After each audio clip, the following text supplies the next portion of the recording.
okay? It's okay. You can Very good. understand? Yes, your pronunciation is quite good actually. Okay. In UPI, we stay in Bandung, so Okay. Bandung is Sundanese region. So Ah, sometimes we use bahasa Sunda, like I already tell you before, like when I said you're welcome, I said sami sami sami, sami. Like sama-sama, sami-sami. sami sami. That Yeah. different Tapi meaning. bahasa Bandung mungkin difficult. Oh, really? Maybe, mungkin, maybe. No, actually, it's quite when you can use bahasa Sunda when you go to Oh, Bandung. bahasa Sunda.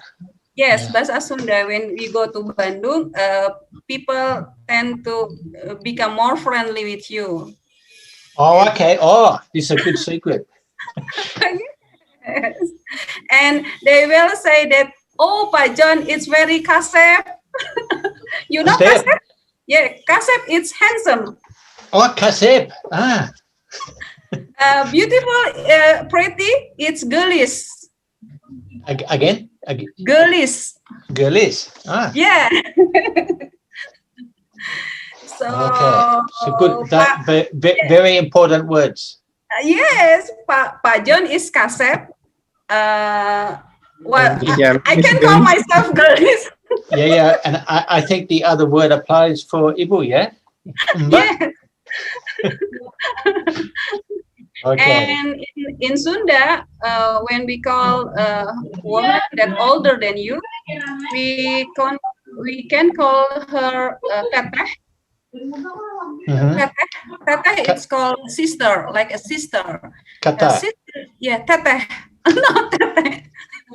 Different. Teteh using age. Teteh. Kata. Yeah. It's a big word. It's fine. Okay. Okay. Pak Ibu already here. Pak Yeah, Purnomo. yeah. Okay. Some background noise anyway. So I see Pak Johnny. Pak Pak Joni. Joni, not yet. Not yet, belum. Yes, Yeah, Pak Joni has but another meeting. So Pak Ipung, as one of the lecturer, he will Pak Ibu. accompany. Pak Yes, Ipung. Purnomo. Yeah. Purnomo. Yes, Purnomo. He will. Purnomo Ipung. Pak you can call me Ipung. Ipung. It's a sama Sami, sama-sama. Purnomo. Yeah, Purnomo. sama-sama. Pak Ipung is Kasep. Ah, Okay, it's already 73 between us. So it's already 70 students already joined a class. okay. So, Okay, we give more time until 30 past 10. So, okay. okay, we're still waiting for the class. Pak John, So many people. yes, it's two class, A and B. So we join the two class together in here in one time. So Okay. because it's hard for you if you have to join for the two class in a week. And everybody from their home, I can see many different kind of homes with the background. Sometimes with the wardrobe, sometimes with the painting in the background, sometimes with the striping wall. Many different backgrounds. Okay, student, can you open all of your camera so Pak John will see you? He can see you, all of you. Please put your hijab. Don't forget. Sometimes when student is off cam, they not use it. Yeah. Sometimes saya lupa. Also. Okay, Putri Naila. Wow, many people. Yes, yang lain coba jangan lupa kameranya di on kan semuanya. Hari ini kita akan berkenalan dengan Pak John, sehingga Pak John ingin melihat bagaimana mahasiswa dari Penmas sebelum semester ini kita akan mulai kuliah bersama-sama dengan beliau. For all of students, I hope that you can open your camera on the video so all of us can see you your handsome and your beautiful face, your kasep and gelis, neng kasep dan akang, neng kasep, neng gelis dan akang kasep. Banyak gelis. Yes, banyak gelis, yes. Banyak ya. Ada berapa mahasiswa perempuan di sini kalau kelas A? Ada berapa yang perempuannya? Yang laki-laki deh. Perempuan. Laki-laki. Yang jelas 37. sedikit, Bu. Laki-lakinya. Perempuan kelas A ada berapa orang? 36, Bu. 36, 36 in class A for the girls, and then B?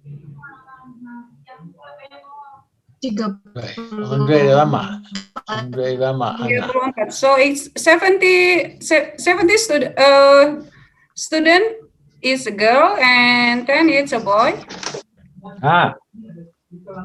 So most of the student in this class is Very similar in Australia. Oh really? Yeah, for sure.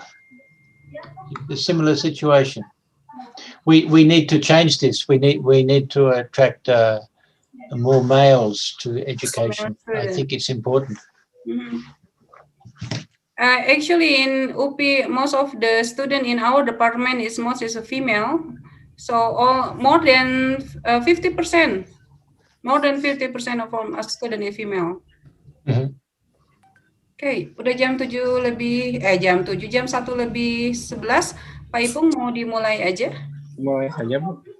Ya, silakan. Ibu mah di balik layar semuanya. Ibu minta on cam ya, biar. Silakan. Oke, ini yang suaranya rame dari mana ya? So, Ibu Yanti, will you record session? Yes, for the first meeting, I will accompany this class. Will you record? Will you record the session? Yes, we have recorded. Teh Ade, ini teh direcord nggak, direkam? Jadi proses broadcastingnya gimana? Oh, it's already recording. Okay. Okay. Pak Ipung, silakan.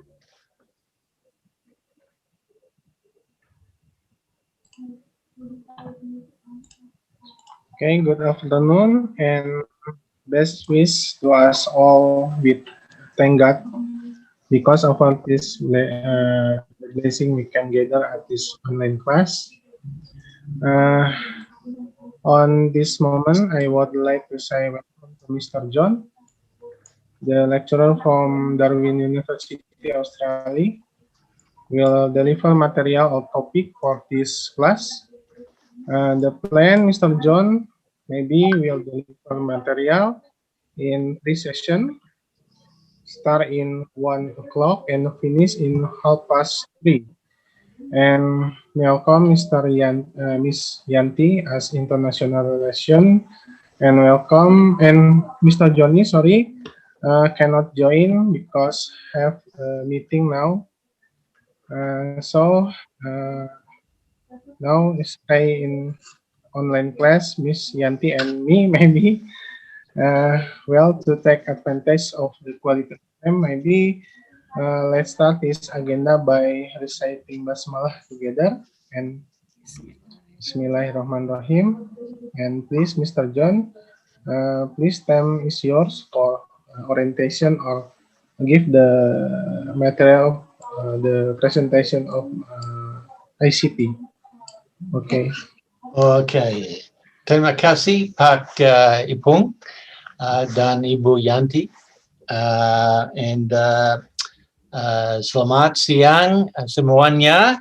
Saya harap semuanya sehat. Okay. Tapi saya bahasa Indonesia not so good. I'm still learning. I want to learn more Bahasa Indonesia, so today I'm going to just speak in English. Okay. I hope you can understand my English. Okay. So firstly, I would also like to thank Ibu Yanti and Pak Johnny and Pak Ipung for inviting me to provide some sessions with you to participate in your class. I always enjoy engaging with students when we're talking about information and communications technologies. I've been very interested in this field for maybe 30 years. I used to be a music teacher some time ago in my early career. I very much enjoyed playing music and working with young children and teaching them how to get going with music. And then one day, a friend of mine showed me that you could connect a computer to a musical instrument and amazing things could happen. This was a long time ago, back in the mid-1980s. And then I decided I should go back to university and study some more. So I did some study about computers and it changed my life.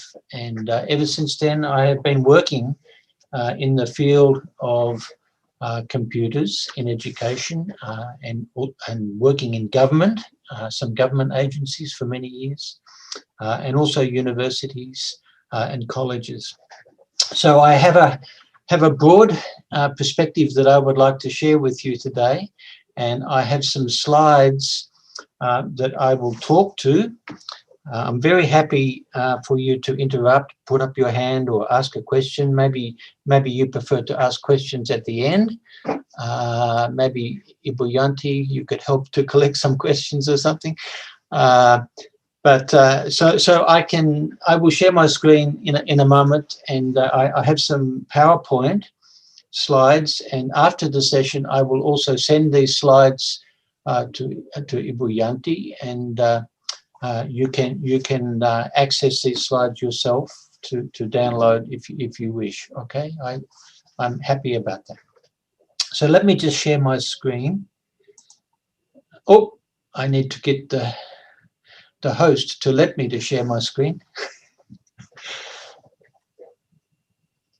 There is always. Yes. I will ask Teh Ade, bisa ini share screen-nya belum, Pak John-nya masih belum share screen? Okay, you can.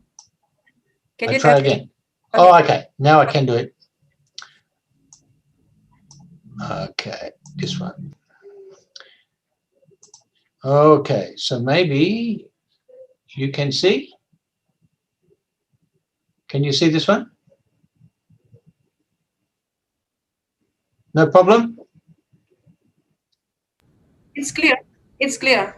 It's clear? Okay. So so then first of all, let me just give everybody an idea where I am.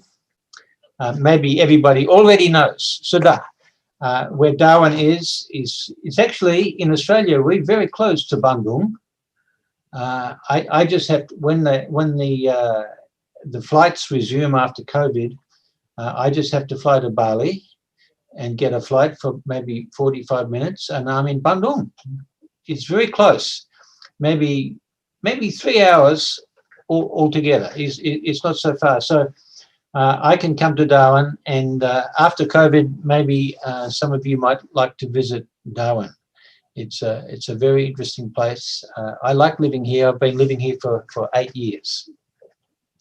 Okay, so a little bit about me.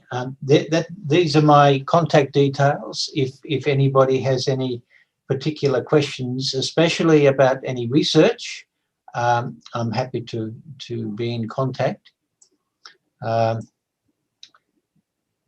these are my research interests, which there's a big long list here. I have a longer list as well. There's lots of things that interest me when it comes to study. I actually like thinking about big ideas and the big challenges that humanity has, and many things I like to think about. But these are the topics that get my interest as an academic at Charles Darwin University. Very much all about inquiry, okay? Inquiry learning is what interests me most. And that's partly because information and communications technologies really facilitate an inquiry approach to learning. So today I want to just talk about various topics, a little bit about terminology and historical perspective, a little bit about futures and 21st century learning. So today really is just an introduction to, for me to just present some ideas, some of my thoughts about information and communications technology, so that you have some kind of big context for how you might go deeper into this subject during your course in community education. So, information and communications technologies, there are three big letters here, ICT. And a lot of the time, it would seem that most people think that it's all about the T, the technology. But in fact, ICT is also about information and communications. The internet itself is really, first and foremost, a communications technology. And so this is really important to think about. It's not just all these kinds of devices. Whenever we think about ICT, most people think about Wi-Fi or smartphones or desktop computers or iPads, all these kinds of new technology devices. The thing is, ICT has a long history. If we think about those words, information and communications technology. A few years ago, I read this book by James Gleick called The Information, and it's a very interesting book all about the history of how human beings and human societies for many thousands of years have been communicating, and some of the first examples of how human beings have solved the problem of communicating at a distance. And so some of you must be familiar about talking drums and smoke signals and Morse code and telegraph. These are all examples in many respects of information and communications technology. So the reason I'm suggesting this to you to think about is because I think that historical perspective is a very important thing for any kind of educator to build. It's always useful to draw on your own personal experience as an educator. But if we're looking at a topic like ICT, or any topic for that matter, it's important to have some kind of historical context of how things have changed. And with ICT has changed very, very much over the years. And of course, we all know that with digital technology, it almost changes every day. It changes very, very quickly. And so there are always new innovations, things for us to learn about. With Morse code, you can see here also the beginnings, in a way, of the first kind of binary system prior to digital technology working on the internet. So the point here being that all the time we build on previous knowledge, previous technology. We're always building upon, innovating upon knowledge that we already have. I've got a couple of YouTubes here. I'm not going to play them now, but when you download these slides, you will be able to play these. But there's a very interesting short video here by James Gleick, the author of that book, and also another very interesting YouTube about the history of technology in the computer age. These are useful resources for you as an educator to think about and to also perhaps think about how you might go about building your own timeline or understanding of how technology has evolved. Everybody okay? Understanding okay? No problem? Okay, so some years ago, I decided to create my own timeline so that I could track all the big moments in ICT in the ongoing digital revolution.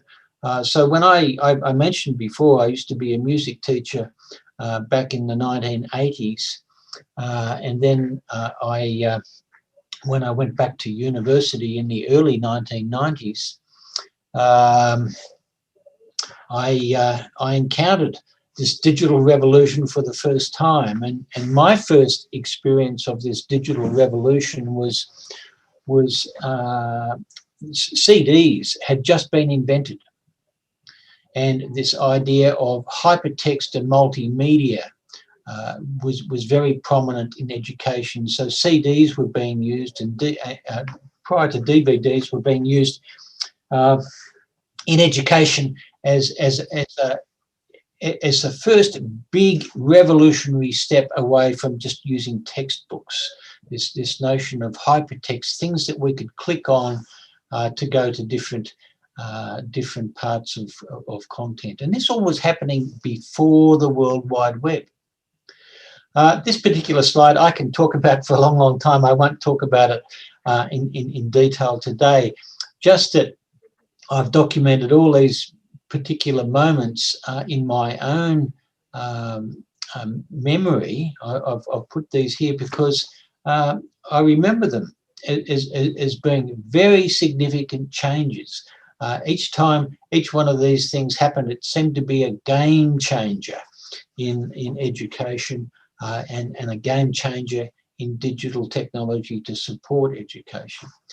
And of course, we can see at the end of this, at the moment here, we're confronting the impact of COVID and what that has done for many people, many communities all around the world. Is it's forced us in many ways to embrace emergency remote teaching and learning, using technology, connecting both teachers and students at home so that we can continue our education. Okay, so then just to shift gear for a minute, I'd also like to talk about 21st century skills, and this term 21st century skills has been used for quite at least 20 years now. We first started to talk about 21st century skills in the last millennium, at the end of the 20th century. Everybody was thinking about the future and the coming 21st century and what do we need to do to be ready for the 21st century. And so this idea of 21st century skills was developed as important in education, and it has been important in shaping education all around the world. And there are lots of different ways in which 21st century skills are presented. If you do a Google search and on images, just images, you will see many different kinds of graphics, many different kinds of representations or pictures that describe this idea of 21st century skills. This particular graphic is one that I particularly like, and it was developed by the World Economic Forum a few years ago, and it separates this idea of foundational literacies and competencies and character qualities. In the middle here, we see this idea of competencies and what are often called the 4 C's. In education, we not only do we try to teach our students important content, we're also trying to develop their skills and their competencies, and these 4 C's are fundamental to the 21st century approaches to learning, where student-centered learning is very important. We need to be critical thinkers. We're living in a world where there's so much misinformation. We need to be careful about the information we find on the internet. More and more, it's important for us to learn about being creative in the workplace. We all need to be good communicators, and we all need to learn how to collaborate with one another. But importantly, in this picture, you will see that ICT literacy is represented as one of the foundational literacies that we need to learn about. So once upon a time, we just used to talk about literacy and numeracy as being the fundamental basics of all education. But these days, now we're living so much within a digital environment, and we're all dependent on our digital tools. We wouldn't like it if we weren't able to have access to our smartphones, because we've all become very dependent upon them very, very quickly. But the important thing here is that ICT literacy has become integral to the way that we communicate every day. So learning how to make use of this in an education context is fundamental if we're trying to become good educators with ICT in the 21st century. If we think about the T in the ICT, and then we think about the future, the sorts of things that we're needing to be thinking about. If I just go back to my timeline, here you won't see so many specific technologies listed as such, but just other events that have taken place. But if we're thinking just about the T, then these are the sorts of technologies that are becoming important, more and more important in terms of their impact, their growing impact, likely impact on education of the future. Things like robots and drones and technologies like blockchain, virtual reality and augmented reality, the Internet of Things, artificial intelligence, all these many technologies are coming. And it can seem to be very overwhelming. How can I keep up with all these things? It's so difficult, so challenging. The truth is, not everybody can keep up with all these things, but we need to be aware of all these trends, of the futures that are coming, because all these futures are going to have an impact on the way that we think about interacting with technology,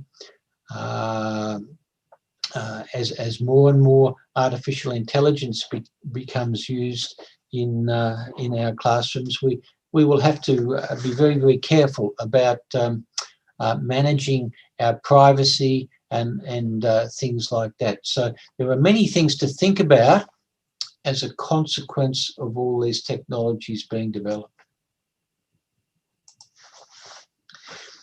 There's also an interesting range of discussions that you might come across as well that are important to think about, particularly in community education, where there's some discussion about this idea of Industry 4.0. And here's a depiction of the evolution of if you like, of the various sequences of how industry has evolved from 1.0 through to 4.0. There's a lot of discussion about this topic and the impact on the workplace, how this is changing the workplace. And of course, we all need to be digitally literate in the workplace of today and the workplace of tomorrow. So often as educators, we're not just educating for today, but we're trying to educate for tomorrow as well. So I'm putting this here because I do think that having a sense of trends and of emerging futures is very, very important to consider when you're thinking about ICT and the kinds of skills that you need to develop to remain literate with digital technology as it evolves. So some places around the world, for example, this is an example from Malaysia about how the Industrial Revolution, Industry 4.0, is impacting the Malaysian situation. What it means for things like the industries like computer coding and the STEM subjects, digital skills, all these different things. This is one kind of impact. You'll see this term here too, disruptive technologies. This is often used when we're talking about the evolution of ICT. Many people often talk about disruptive technology because sometimes a new invention, a new innovation can change so many ways in which we do things. And of course the internet itself, the smartphone, SMS, WhatsApp, social media, all these things can be very empowering on the one hand, but on the other hand they can be very disruptive to the way that society maintains its harmony. So then some people are asking then, well, if we're talking about Industry 4.0, what about Education 4.0? And these are the kinds of words that are sometimes associated with this idea of Education 4.0, which is emerging now. It's all about education anywhere, anytime. It's about emergency remote teaching, emergency remote learning, anywhere, anytime, personal, flexible, with your peers and mentors. Student ownership. It's evaluated, not examined. So there's a trend, perhaps away from the intensity of the examination-driven system of education towards a much more an approach that's much more focused on evaluation. I'm not sure what the situation in Indonesia is at the moment. I know you have a very strong examination system in place, but I suspect over time it might accommodate more of this approach towards evaluation. Let's see about that. Maybe not. Mungkin. Okay. So then here's another quote that I often think like to use because this person here, Alvin Toffler, many years ago wrote a famous book called Future Shock. And that is when he wrote this book, I think it was way back in the 1960s, he was forecasting that human beings would reach a stage where there was so much change happening that we would also experience some kind of shock about how fast change was happening. Perhaps we're in that stage now with COVID, a big major disruption, big shock to the system. But what he is saying here about literacy and about being illiterate, he's saying the illiterate of the 21st century will not be those people who cannot read and write, but those people who cannot learn, unlearn, and then relearn. So there's this idea coming out now about 21st century learning that's been triggered by all the revolution in digital technology, that we need to learn and relearn again and again with the tools at our disposal. Okay, so I also have just a few words about the Australian adult and community education sector. This must be very similar to the situation in Indonesia, but there's a little bit of a history here about community education in Australia. We have about 2,500 organisations across this country. We have community learning centres, universities of the third age. That's very much for people in the community education area who wish to engage in some kind of university education as seniors, as more and more there's people wanting to do that. So I'm sure you've got different kinds of examples of community education in Indonesia and possibly some different needs in terms of ICT, but I suspect there are common ideas about what's important in terms of the basic skills that we all need.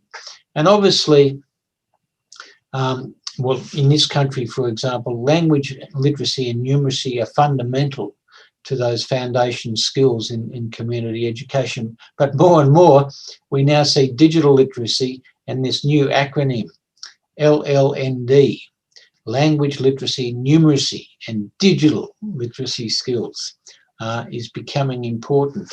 All these things are coming together as the foundation for all kinds of learning.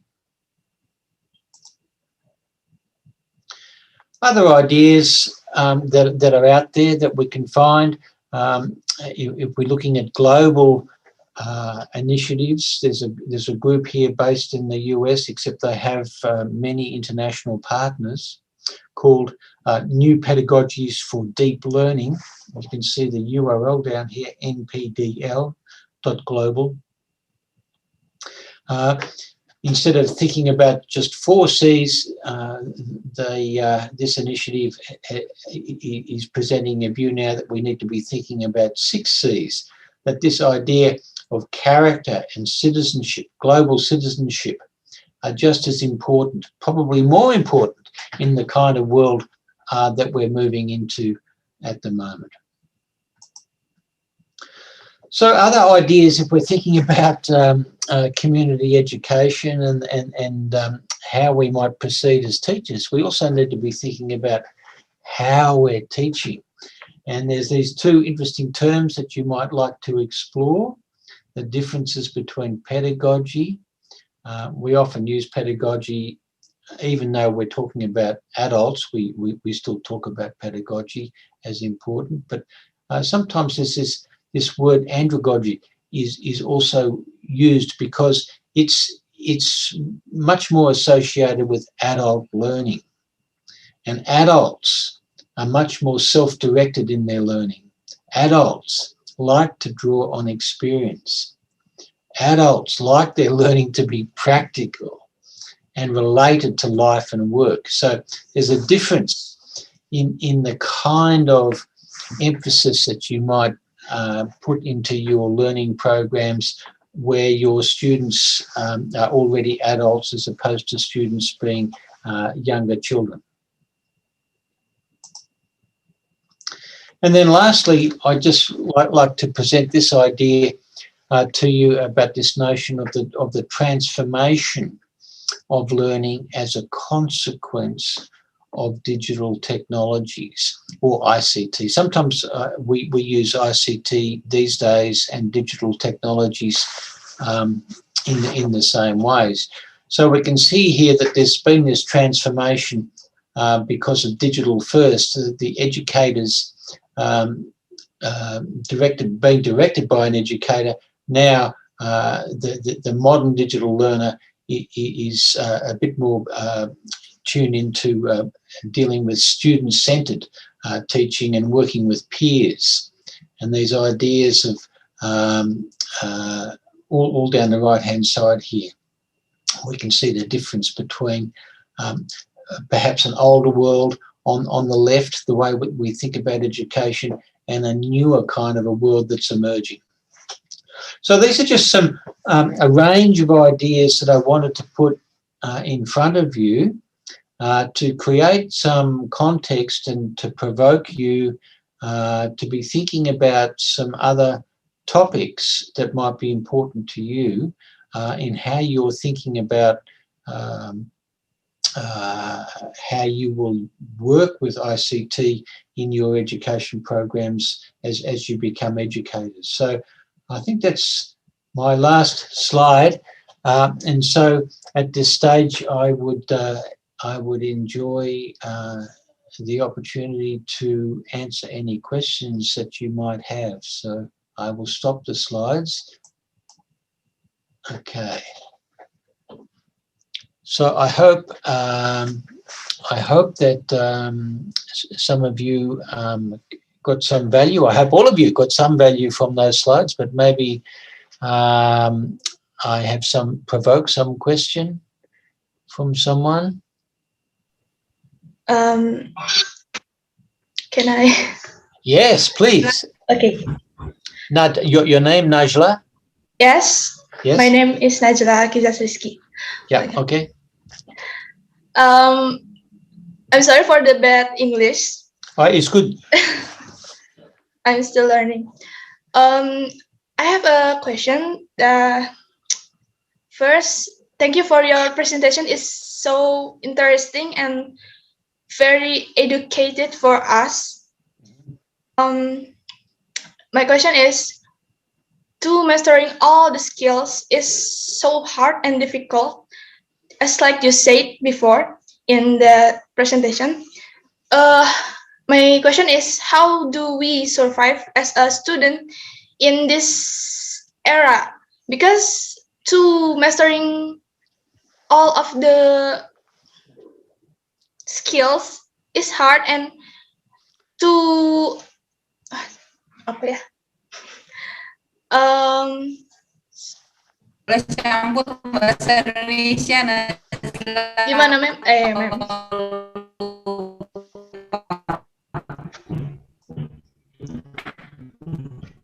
I think the simple question is, how do we survive in this era?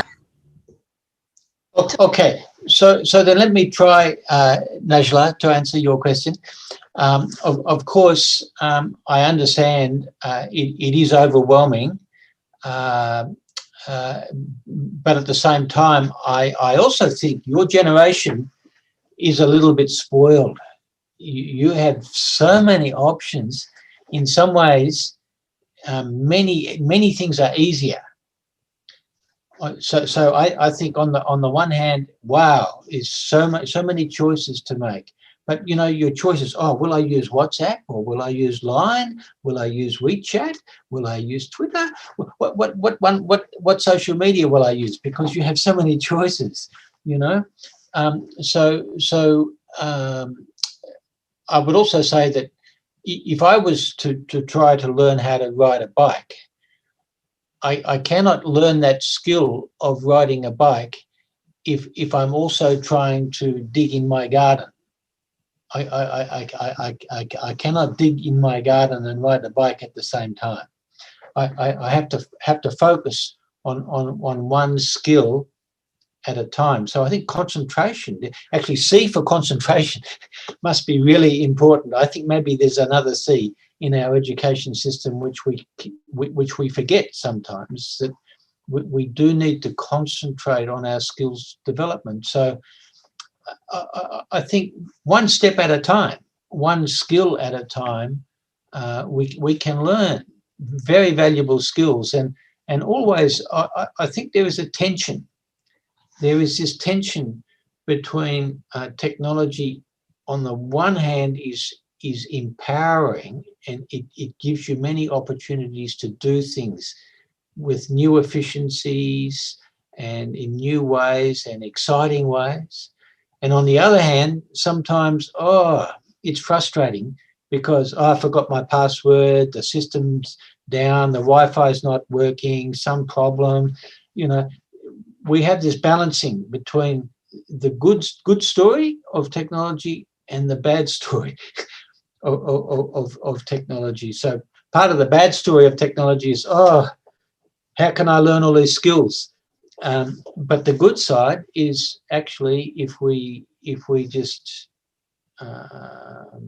go carefully, one step at a time, we learn some skills.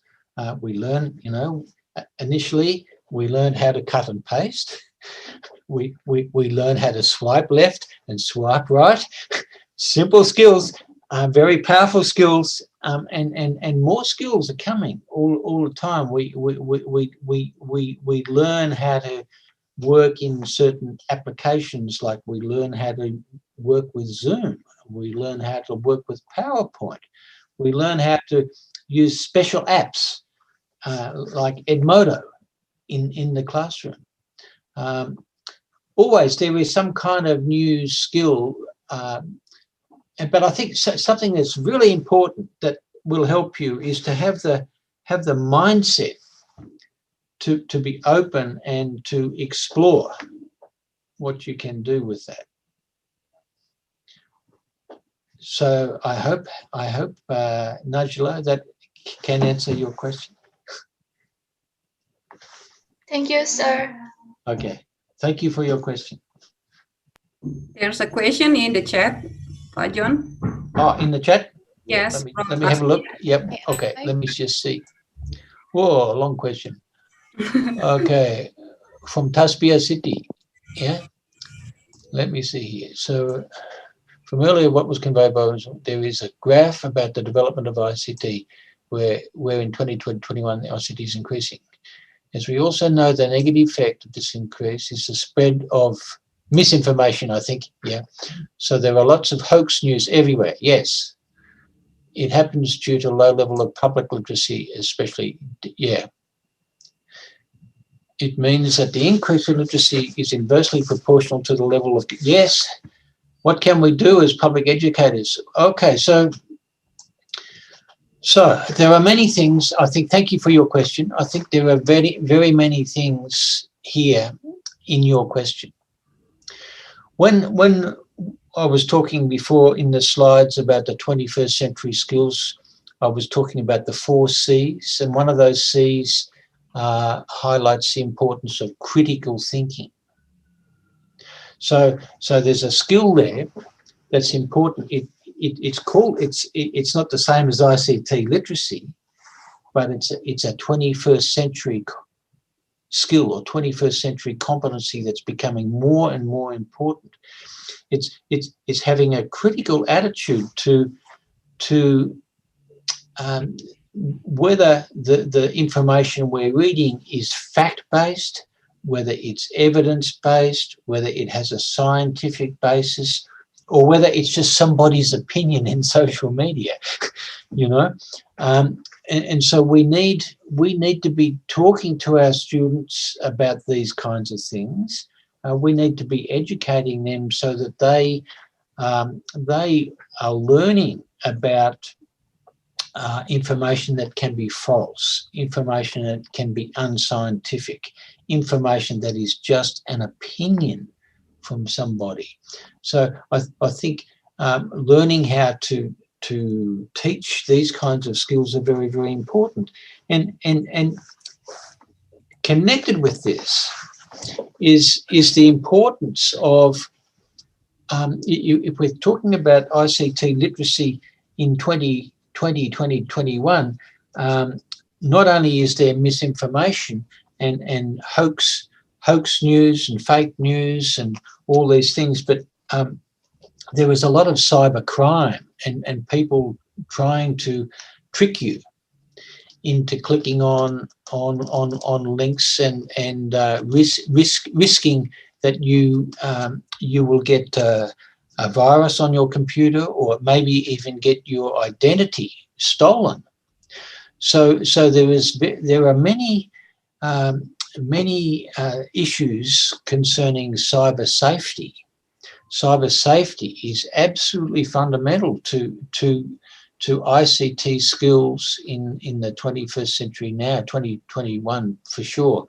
And so, yes, I can see there is information from your government would provide directions about how to avoid hoax news, that sort of thing. But I think with that, we need to be vigilant about how we're engaging in the digital environment, and more the people trying to trick us into doing stuff on the internet, those people are becoming far more sophisticated in the way that they do that. So I think that's another area that educators need to put attention to. So this idea of being cyber safety, I think is absolutely essential, an essential part of the digital technology literacy skills that we need to have, both as students and as educators. I hope that answers your question from the chat. So who else is brave and wants to try some bahasa Inggris? Ayo, siapa lagi yang lain? May I? Huh? Okay, please. May I? Alfia, Ibu Alfia? Yeah, Chat address Rama Ananda. Alfia. Alfia? Good afternoon, sir. Yeah, please. Yeah, good afternoon, sir. Good afternoon. My name is Alfia Chitra. You can call me Alfia. Yeah. Yeah. It's very interesting to hear your explanation, sir. And I'm very glad to for your attendance and give us new learnings about ICT, especially from its history and about education in 4.0 era, until how digital transformation gives us effects, how society learns. And I'm still curious about some one or two things. First of all, Yes. what's your opinion about future digital trends? As we know, the development of digital or the technology are so fast, and should we follow that kind or every kind of the transformation or the development? As you have said before that if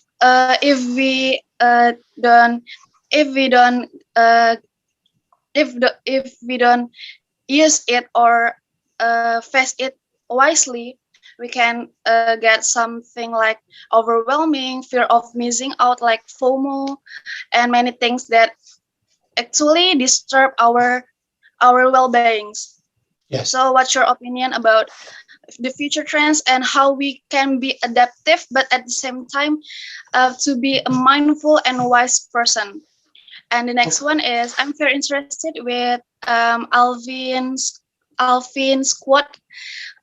quote you explained to us before.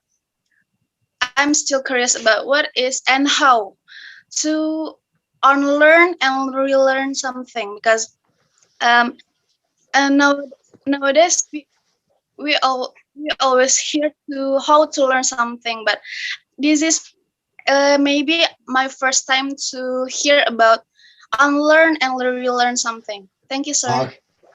Okay, thank you for your two questions, Alfia. And I understand very clearly what you are saying. Very, very good questions. Both questions are both questions are interlinked in many ways. And so let me just start with the second question first. To learn and to unlearn and to relearn. So, sometimes when we're in any kind of situation, whether it's in class or at home or reading the newspaper or reading something, all of a sudden we can have some idea that we have been making some kind of assumption about something, and perhaps a wrong assumption about something. So we might think that we understand something about some subject. It might be mathematics or something, and then all of a sudden we realize that our assumptions are incorrect, and so we have to unlearn in a way some of the things that we have thought that we knew were correct. And so that's kind of an unlearning, if you like. But we need to sort of these days, I think we need to develop a mindset whereby even as educators, we don't know everything. You know, we cannot know everything, and so yes, we might have a lot of experience, more experience than our students, but in our willingness to learn something new, I think we also need to be willing to unlearn something as well. If it becomes the case that we had some fixed assumption about the way that the world is. So that's just one. That's just a few comments about that second question. Let me go to the first question now, and you're asking about the emerging trends, the future trends. Well, in some of my teaching, we actually focus some of our units just on futures thinking. And futures thinking is a very interesting topic in itself, because nobody knows what the future is going to be. But what we do find is we find in a lot of the literature, a lot of websites, a lot of commentators are always telling us, oh, we know what the trends are. The trends are artificial intelligence is coming, Internet of Things, robots and drones and virtual reality. All these technologies are emerging trends. But the question becomes, what kind of future? What kind of future? Now some people in a lot of literature will talk about this new world of smart technology, artificial intelligence, everything becoming smart. Not just a smartphone, but a smart car without someone driving. You know, it's so smart, it doesn't need a human being. I don't know about that. It just sounds a bit scary to me, but these kinds of things are coming. These capabilities are emerging. And so I think to take a wise approach to the future is we need to think about the future as something that comes from this idea of not just a trend but a tension.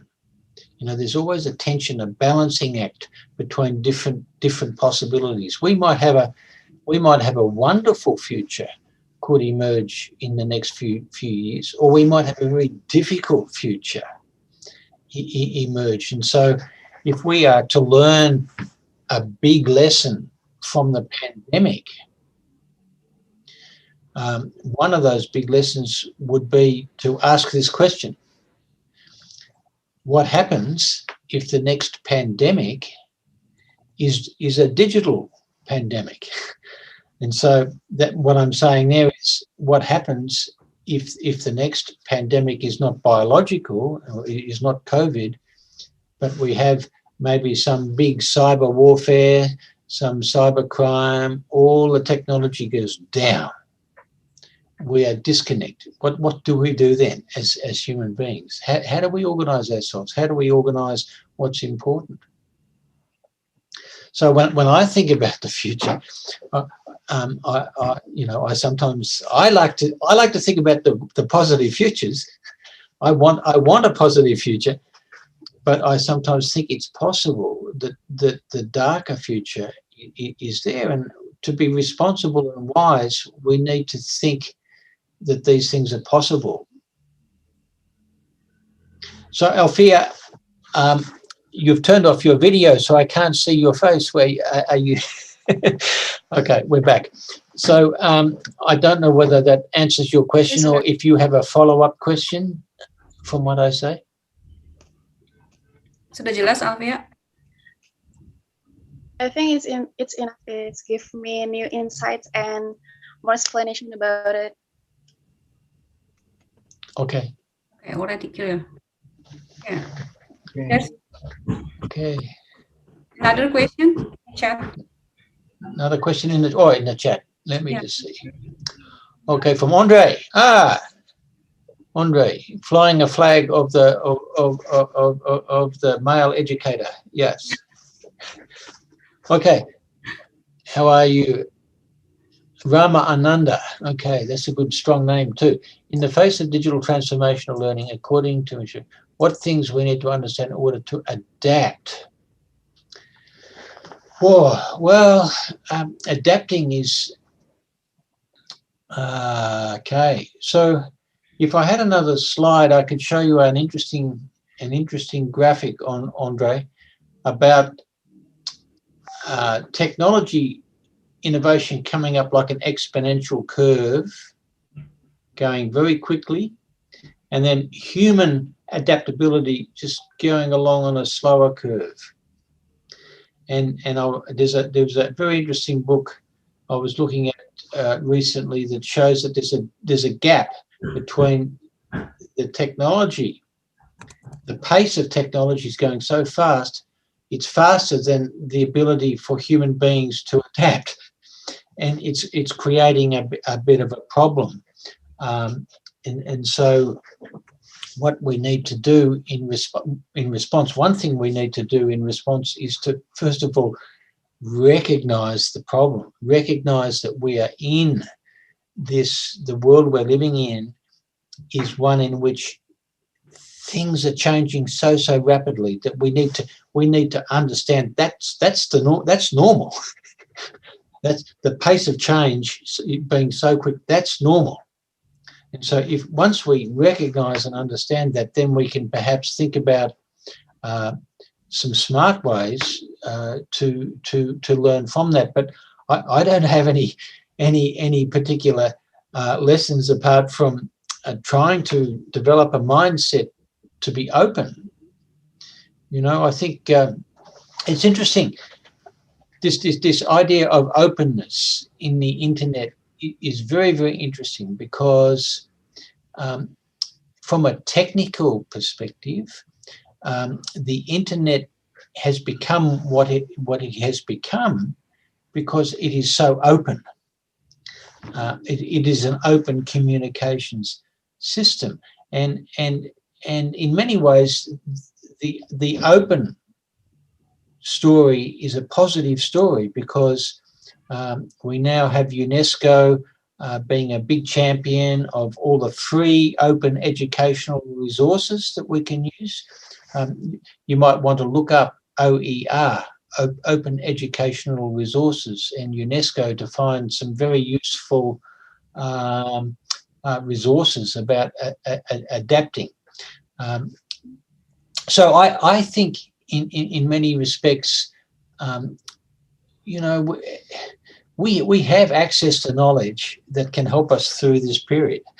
We just have to learn how to be smarter, to make good decisions to make wise decisions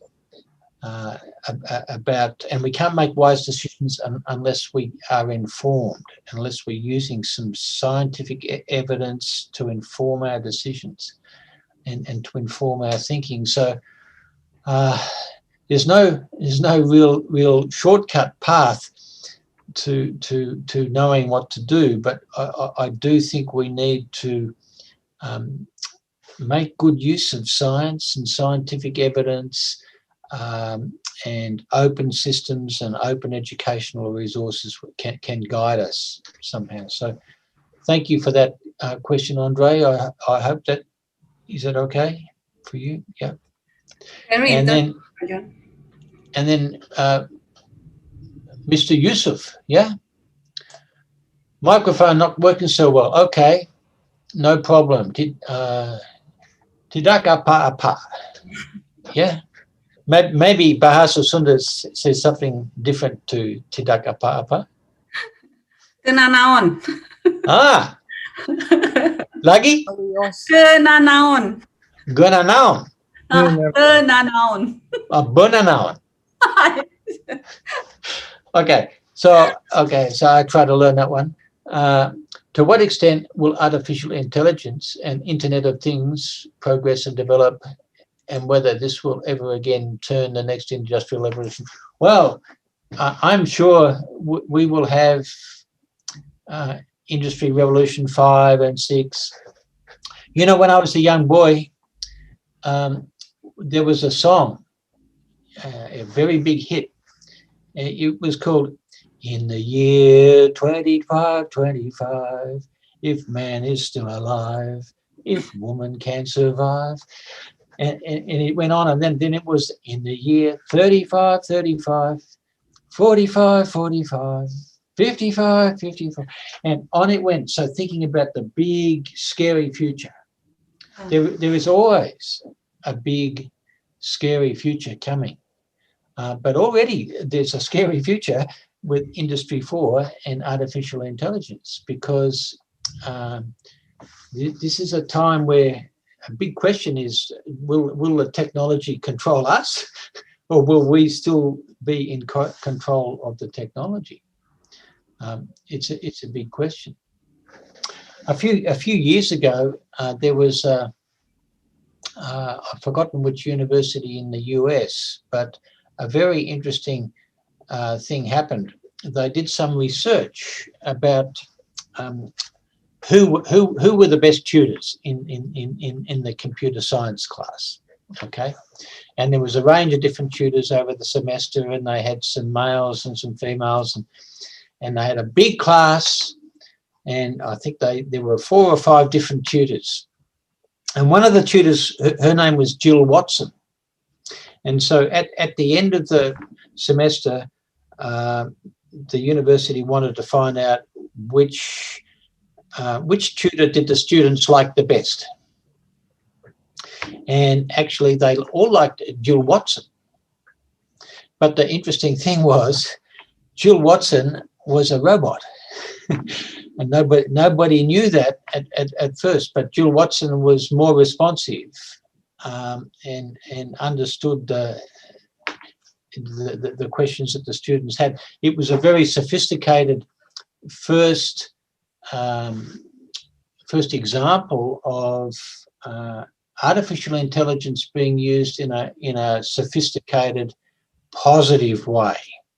Okay, so yes, I think AI can be used in very, very good, positive ways and positive contexts. But I also think that AI has the potential to be used in not very good ways. And there is many debates out there at the moment in the public about how some of the big technology companies use algorithms. And it's a kind of AI. Algorithms are just like a part of AI, if you like. And so, for example, some banks might use an algorithm to give Pa Ipung. He might get a loan, but Park Andre, maybe he won't get a loan because the algorithm says that Pa Ipung, he's a little bit more reliable with paying back the money, and Pa Andre maybe not. But I'm just giving a bad example. But sometimes the algorithm can be very unfair, because in fact maybe Pa Ipung might be a less reliable than Pa Andre. We don't know this, but if we rely just on the machine and the algorithm without checking up on how reliable it is, then maybe as human beings we're making a big mistake. So I hope that answers your question, Park Yusuf. Very interesting. Pak John, actually, I want to share you something that because student in our department is the competency. Is it my voice is clear? Sorry? Can you hear my voice? Can you hear yes, my? Yeah. Oh, okay. Based on the student question to you, most of the student actually they are very interesting because when they graduate, they will become community educator. So they have to know more about how is community condition and how they can facilitate more, especially in the condition for technology that it's very hard in Indonesia. Like I have experience last month. I trained a teacher. They are from remote area. It's hard for them to make a video or just maybe learning material for students in school from home. So when we train them how to make a video and others, they are very happy. Even for us, it's very simple. But for them in the remote area, it's very hard for them to make information about information technology. So we have quite a different condition for and for the student in here, because we are not from have a background in technology.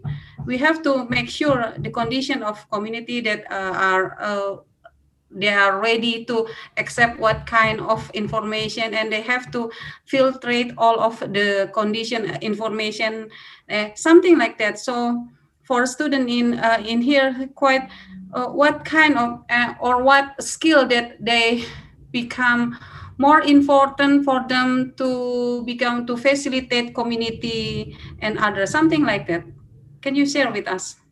Okay, so that's a very interesting observation, Buyanti, and comment. Um, so I'm also interested.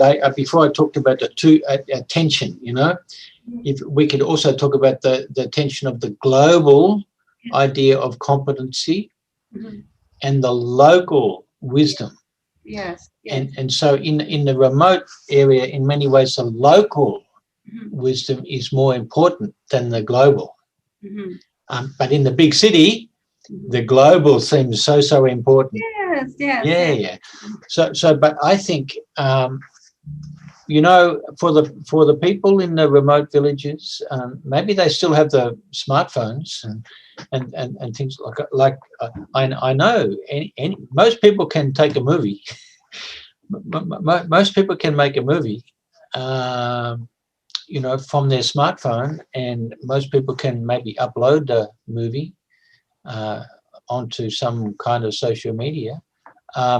There is always more than one way to do something. The exciting thing I find about digital technology is we can always discover some kind of new way to do it.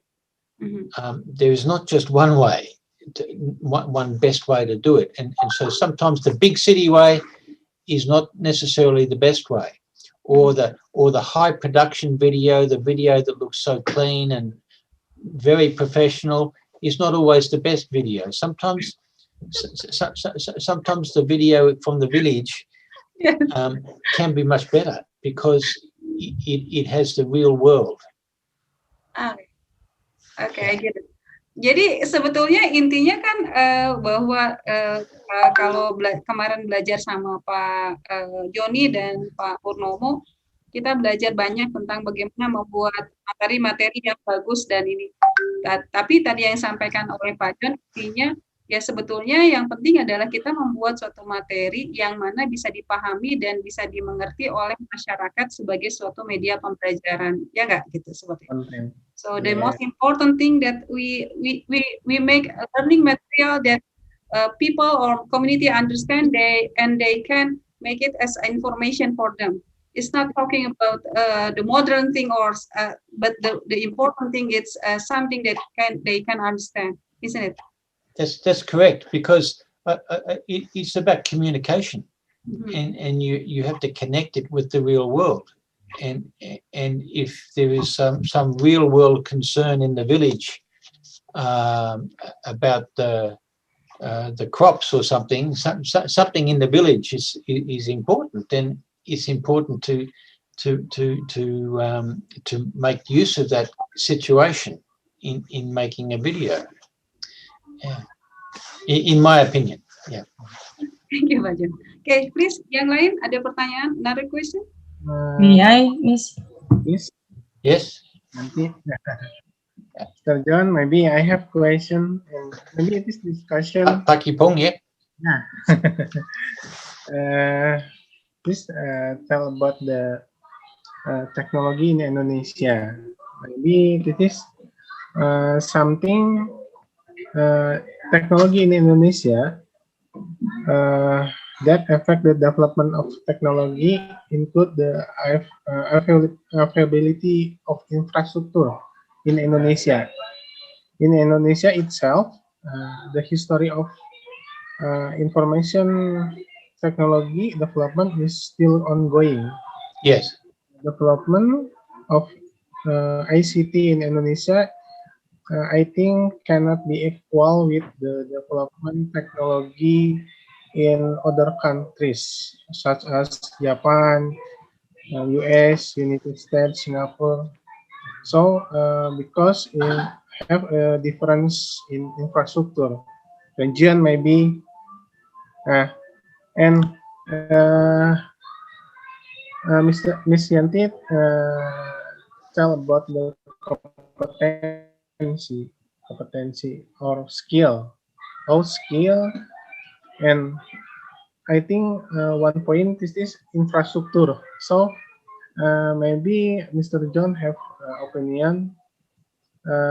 What first time? Infrastructure or skill or uh, infrastructure or first time infrastructure or skill between infrastructure or skill maybe So the first time. So I'm not sure I understand exactly your question, but I have opinion that I think Indonesia has a very good Minister of Education because my understanding is your Minister of Education. He's maybe still a little bit young in ideas. He also was a businessman. He make a Gojek, so he understands the social media, and I'm thinking, why don't Australia have a Minister of Education like that one?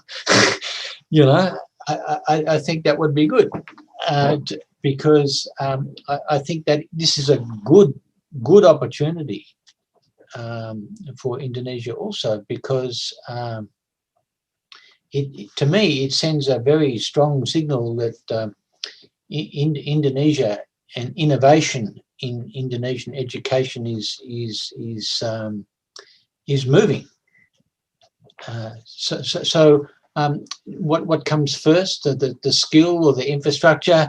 I think the mindset.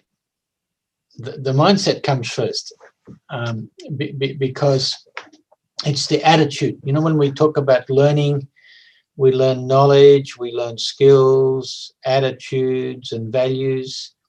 But the attitude, you know, the mindset, how we can be open and how we go to the future with maybe a positive and open mind to find an answer. I think that's important. So I think in some ways you are very lucky with your Minister of Education now, in my opinion. Okay, thank you. Yeah. Okay, so then. Oh, there's Pak Johnny. I see Pak Johnny coming. Mr. Johnny coming. Welcome, Yeah. Johnny. Maybe, mungkin. Pak Joni is in middle in a meeting. He also. Oh, okay. No problem. One, yeah. Okay. Do you still have time for another question, Pak John? Yes. Student, ada yang mau bertanya lagi? Yes, may I? Yes. Aldira.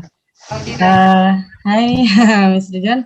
My name is Aldira, and in the first, my question is similar with what Miss Yanti asked before, but I have another question. This is a simple question. It is not good as the other people question. I just want to ask, based on your opinion, if in the future, someday the COVID-19 is all done, and we have to choose to the education system, the online class and offline class. That in the online class we have a good impact, many good impact, like we can learn in anywhere or anytime. Then Yes. we can learn it by personal, not in the group. We can do it, and then we can search anything in the internet like that. But in the offline class system, we have the good impact too. On your based on your opinion, what is better, the online class or yeah? Well, What is more effective system? it's a good question. Good question, Alzira. Thank you. So if the question is, would I prefer to be talking to you like this, or would I like to be in Bandung at UPI, and maybe in the coffee shop in UPI actually, talking about such things? My preference would be face to face in the coffee shop or in UPI in Bandung. I would like that experience because we all like to have the human contact. I think is good for us. We all need that one. But you do ask an important question, because for maybe 20 years we already have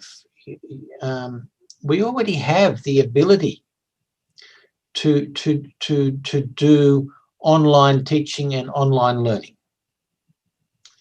But because of COVID, everybody must do it.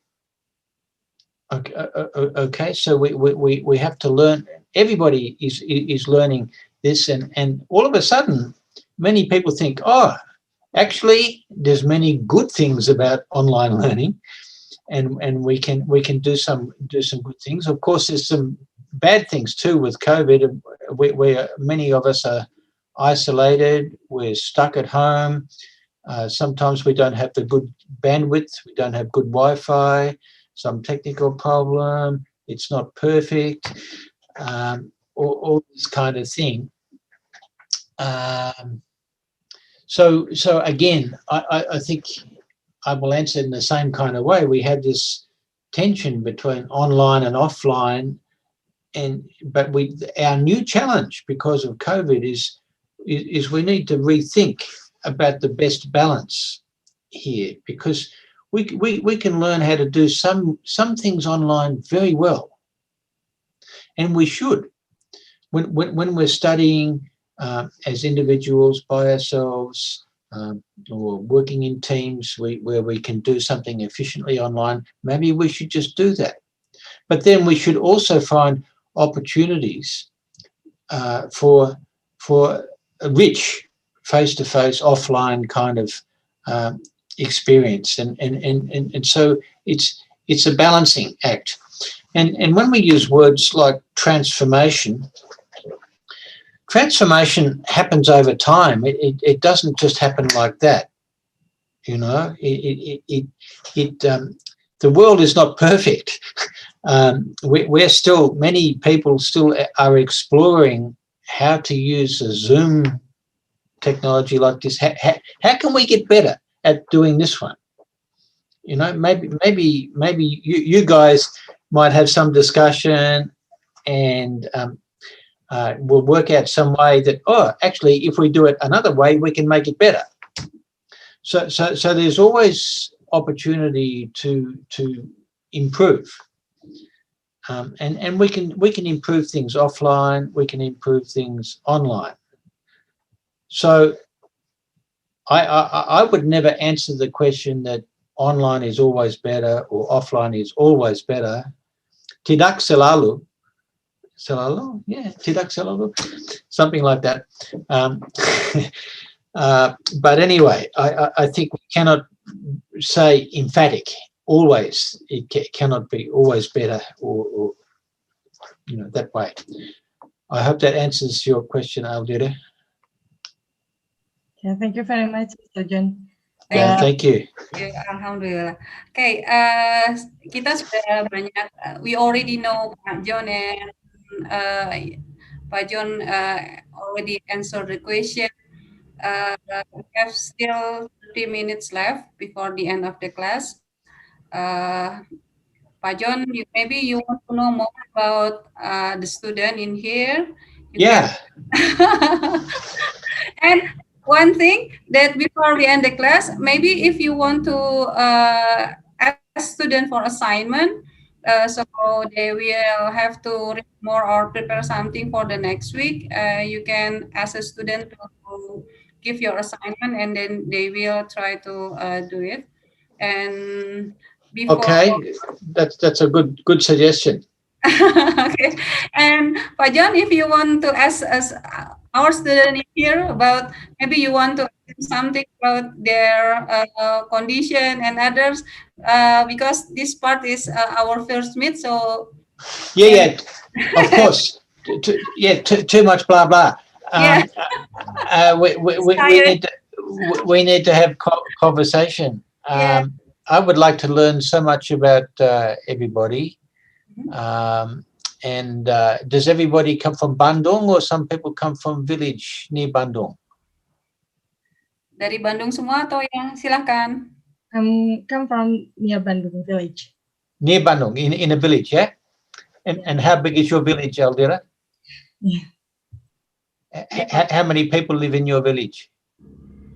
It's the village. It is a city, but it's near the Bandung, not in Bandung. Oh, okay. Ada berapa orang, katanya banyak nggak di sana, Dira? Di-on-kan saja semuanya. And does anybody live near the volcano? No. No. My place can call city, not village. Okay, so I can see Ibu Putri wants to ask a question. No? Putri. No? This one? Looking? No? Sorry. It's okay, no problem.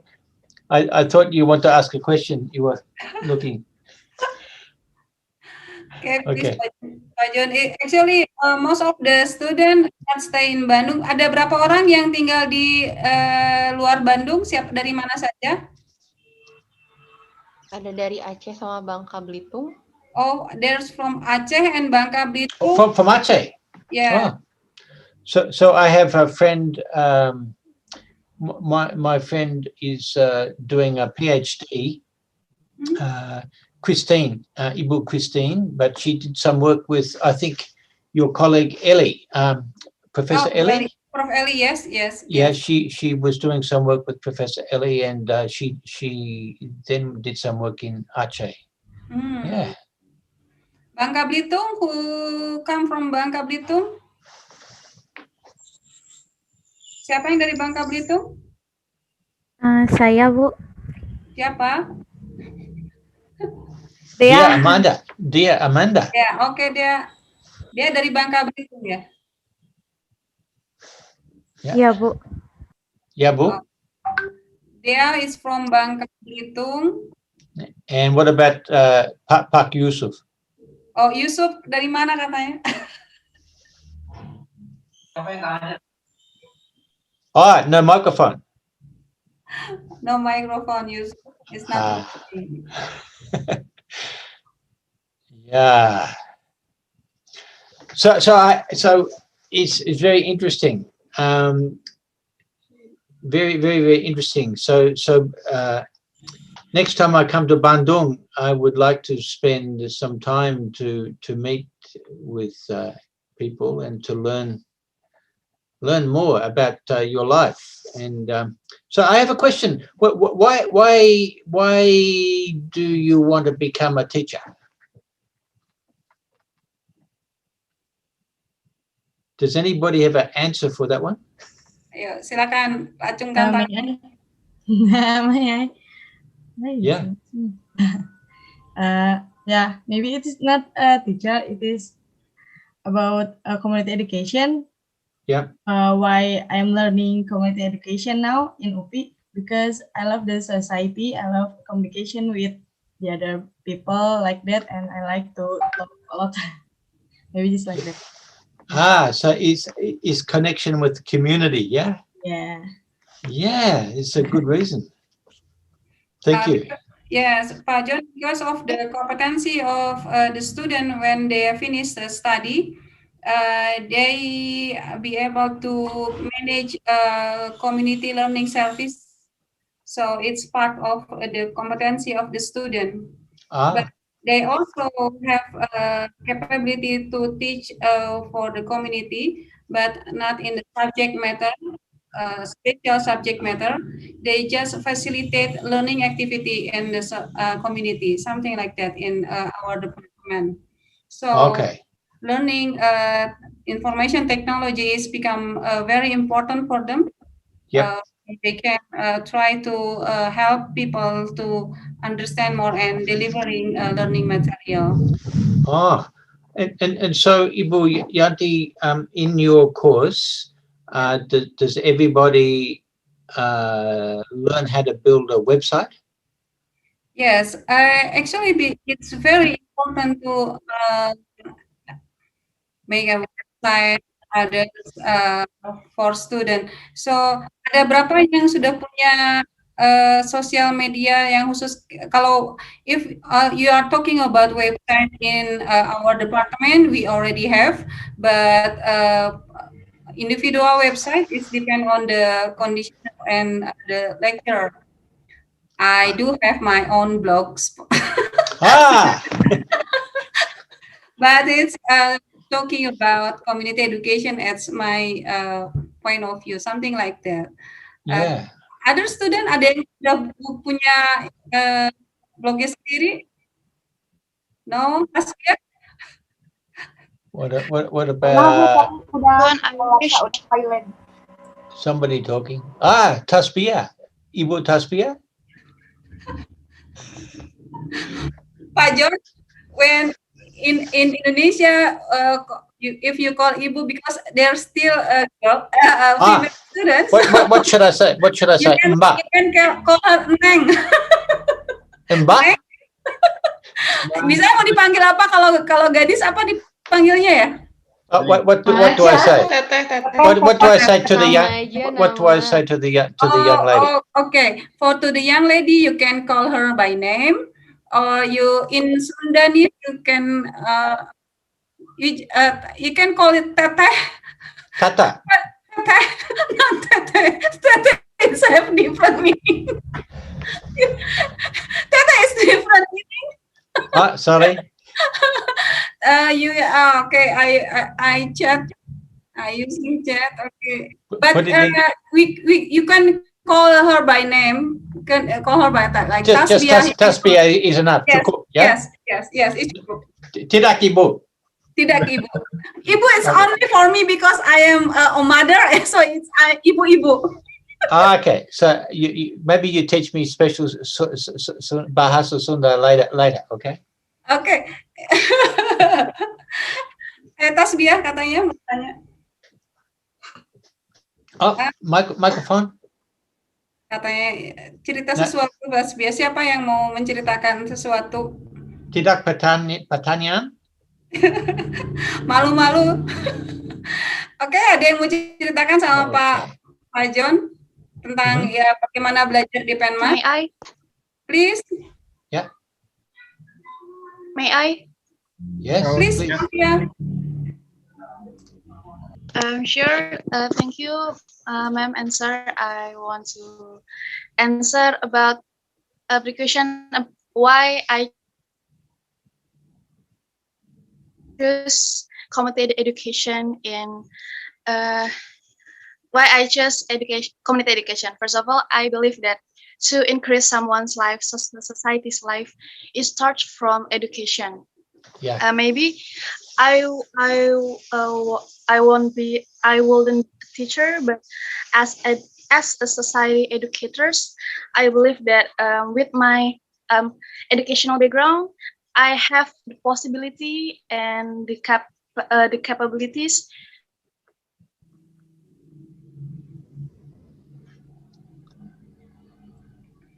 Sinyalnya off ya, Alvia. When I start to learn how people learn, I can mengintervensi intervention ya. Saya bisa mengintervensi someone's life gitu to become a better, especially when it goes to a society, a community, not just personal but how is a benefit. Contohnya misalnya I have a specific consideration about how to empower women, especially like single mom or marginalized women, because of the structure, the patriarchy structure, and the woman doesn't have kesempatan, chance and chance to have a higher education as men, especially or to be a public worker, etc. So that's why I'm here. Thank you. Wow, what a wonderful motivation. Yeah. So Alfia, I say go girl. Okay, you keep going with that idea, with that big motivation, because I think a new and better world is coming because more women are taking charge. I think that is a good motivation. Ada lagi yang mau sharing kenapa milih masuk ke Penmas? Apa yang terutama berkaitan dengan belajar ini IT-nya, ada suatu kesenangannya? Anak laki-laki nih belum bicara, please. Mel, student? Ada yang mau bicara? Malu-malu semua. Reza, ada Yusuf, ada Ferdiansah, Revian, Septian. Laki paling sedikit loh. Andre, no. Andres mau bicara kenapa milih? Dwi, Nida, Adwa, Nanti, Tasya, Septian, Vivian, no, Shinta, Riza, Riza Aditya. Okay. Pak John, if you have maybe assignment that student have to. Okay, so I have an assignment to think about because I have a big interest in inquiry, and I also think that in the time that we are living in, we all need to ask more questions, and not just as educators, but I think it's important that students learn how to ask questions and how to ask more questions. And it's important for students to have their own question, not the teacher's question. So a small assignment, I think, would be for everyone to think about a topic that they really like, one topic, and then to think, what are some of your questions about that topic? Yeah, so then maybe next time we can have a conversation about that, because one thing about ICT is empowering in many ways to become a self-directed learner. Mhm. And so many of the skills as we search, as we learn how to become better at using search engines and better at asking questions of other people, we need and better at learning about what is real factual information and what is fake news and what is misinformation. We need to be developing questions, and so that is just a small task to think about a topic you are interested in, Mhm. and then maybe some questions that relate to that topic, your questions. Mhm. Jelas And ya? then maybe next time we can have a discussion about your topic and your questions. So they write an essay for it, and they will write it and send it to Google Classroom, maybe. So, Yeah, Pak yeah. John, We do not need the answers, just the questions. just a question. Oke. Yeah. Jadi kata Pak John, pilih satu topik, terus kembangkan pertanyaan ke pertanyaan yang kalian ingin ketahui dari tersebut. Apa sih, kenapa sih kalian pengen tertarik pada topik tersebut, kayak gitu. Silakan nanti sama Pak Purnomo mungkin secara teknisnya ya, Pak Purnomo. Okay. Maybe this is very short example. The exam so simple. Maybe every student can write the question, and next minute you can, and the question can give to Mr. John. Yeah. So I have the Google Classroom. I have Google Classroom and prepare the Google Classroom for this online class. Mhm. The code Google Classroom is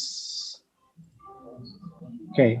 I will give to chat room code of Google Classroom. Nanti dituliskan ya. Jadi si topik tersebut, terus kemudian nanti pertanyaan-pertanyaan, tapi pertanyaannya bukan hanya sama Pak John. The question is asking Pak John just the question that you are what do you want to develop from that topic, your interesting, why you interested that topics. Jadi kembangkan pertanyaan dari topik tersebut seperti itu, dan nanti Pak John akan melihat apa yang kalian kembangkan di sana. Jadi seperti itu. Pak John, Pak Ipung already send the Google Classroom code in the chat. You can join as an educator. Pak Ipung already invite you as a lecturer in the Okay. Send it to email. Okay. So can join in Google Classroom. Alfia asking, is it the topic should related to ICT, Pak John? Ideally, it would be a good idea if it is related to ICT, because that way we keep focused. Mm-hmm. But actually, this exercise is also good for anything, because why I like to do that is because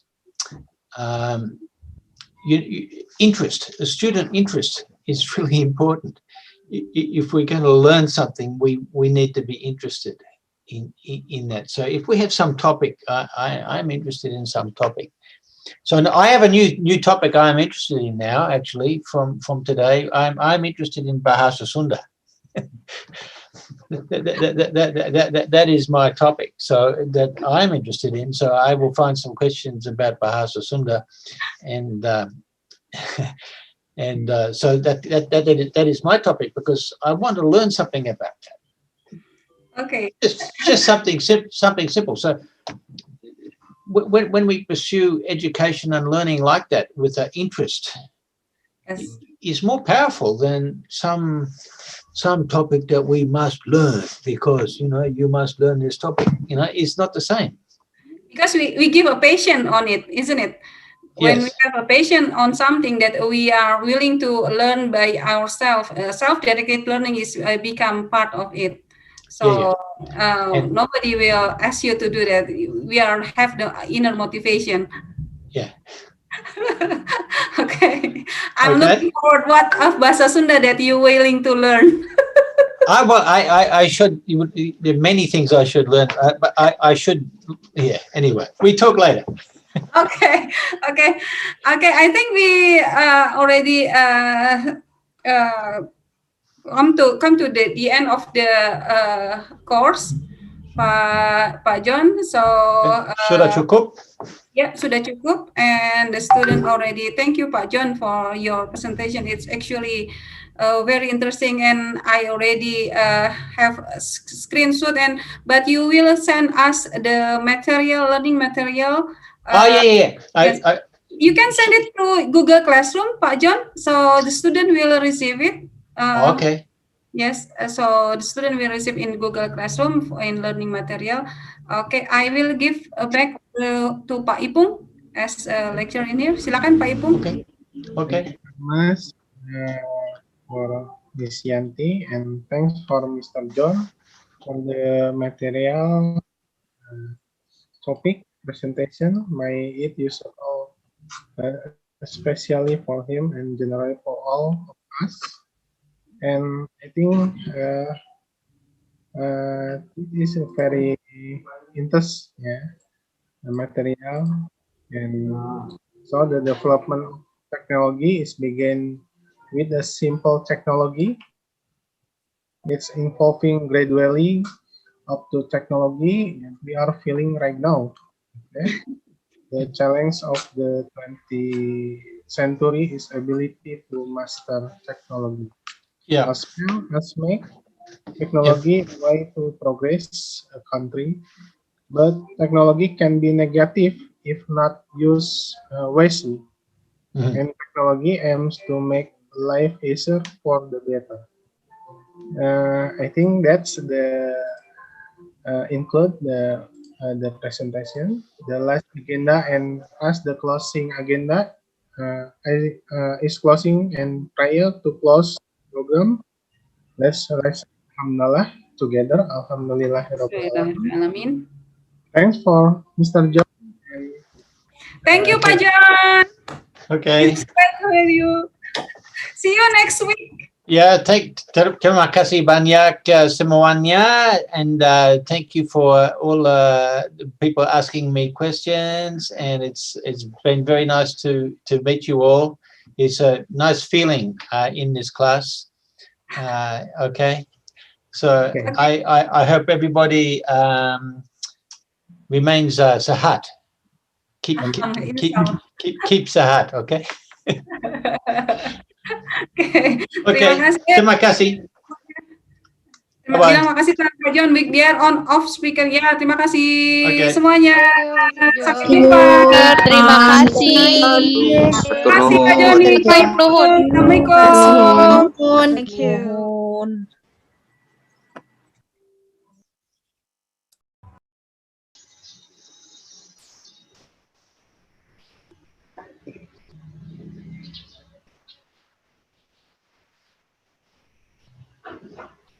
Ini kita masih